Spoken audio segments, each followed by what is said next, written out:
Welcome to the adventures of owning an airplane. We're currently on our way to the airport and we're observing flight radar because an airplane just flew over our heads. That's landing at the airport and I'm like asking Danny, I'm like, have you worked on that plane? And of course he says yes. If you're at KPOU, he's probably worked on your plane. Aviation is a small world. So yeah, right now we're going to the airport to do a little maintenance for our aircraft. Just working on a little part that we'll later install. Hey, we made it to KPOU. Citation Drive.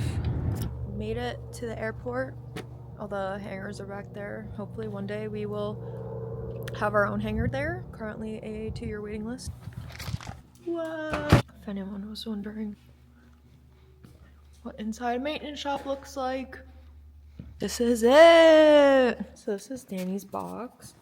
He has a nice snap-on box because he's bougie. Classic. And while he does that, I'm gonna explore. This is the same model as the airplane we have, and that's a dead bug. Gross. Yeah, same make, same model, same year.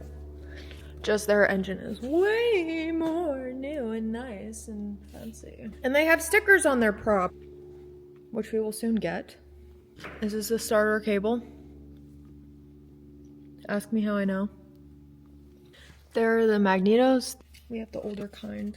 And then the alternators in there.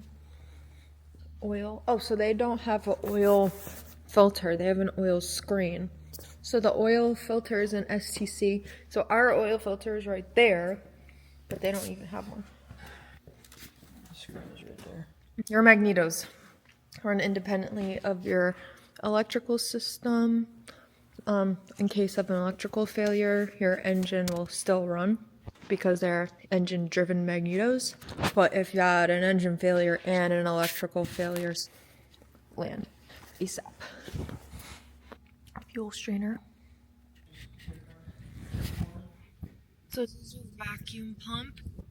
Oil separator. Their carburetor, the little screen is off. And that's their new nose tire. Is that their old tire? Is this one that you redid? Yeah, so this leading edge had wrinkles on the inside. Is that how you describe it? Yeah, we don't really know what he ran over. Yeah, so he replaced the skin, he painted it. And blended it under there. You can see. That's bright. Good job. Oh. Wow.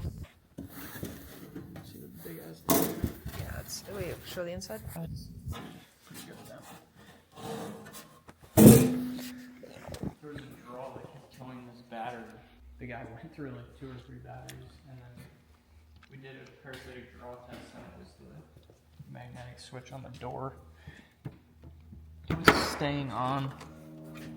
So. Oh, the light? Yeah, so you see how it goes off when you open it? Oh, wow. In the back, there's a fuse box. Put the fuse, and it was like a 250 milliamp draw. So when we pulled the fuse out, it didn't have to draw anymore. Pulled up the schematic for where the lights went to.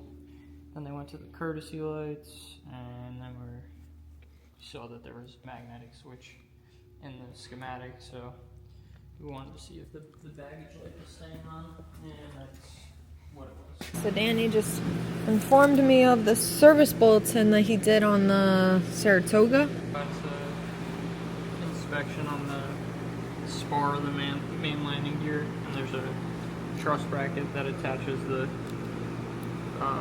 main landing gear to the spar, so you gotta take it off. And there's a couple bolt holes that you gotta check to see if they're not in spec size-wise. And then you gotta get a eddy current inspection done on it and do a dye penetrant test to test for cracks. And then if there's any holes that are out of the spec, you gotta drill them out and then replace them with, or there's three bolts that needed to be replaced. Where is it? On the inside, so the spar is right here. It goes across. And then this attaches to a truss bracket that's right here. And then you got to take the paint off of it and do your dye penetrant test, and then take the truss bracket out, measure the holes. And then that bonanza right there. The outboard aileron attached bracket is all cracked up. So you gotta take the aileron off and drill out the bracket, replace the whole bracket. It's bending the whole aileron, so there's a lot of tension. Ooh. When you go up and down on it. It shouldn't be like that. Flaps had to come off because I found cracks in the ribs, and there's the ribs. Springs are stacked on the landing gear, so basically the whole landing gear is gonna have to get re-rigged. And there's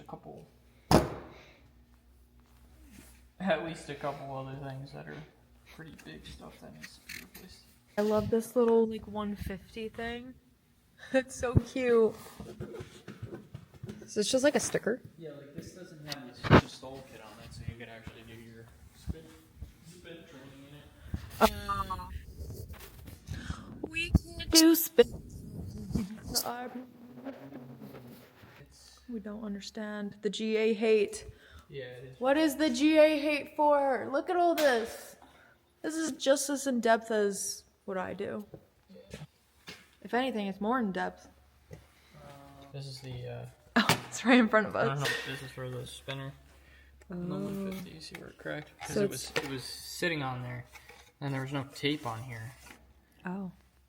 So if it had tape, it would have sat, more stern. But basically, when the prop was going, it kind of had a little bit of a shake, and then finally it just cracked. This goes on right here. Just sticks right in there.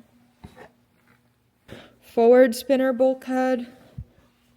Aft spinner bulkhead.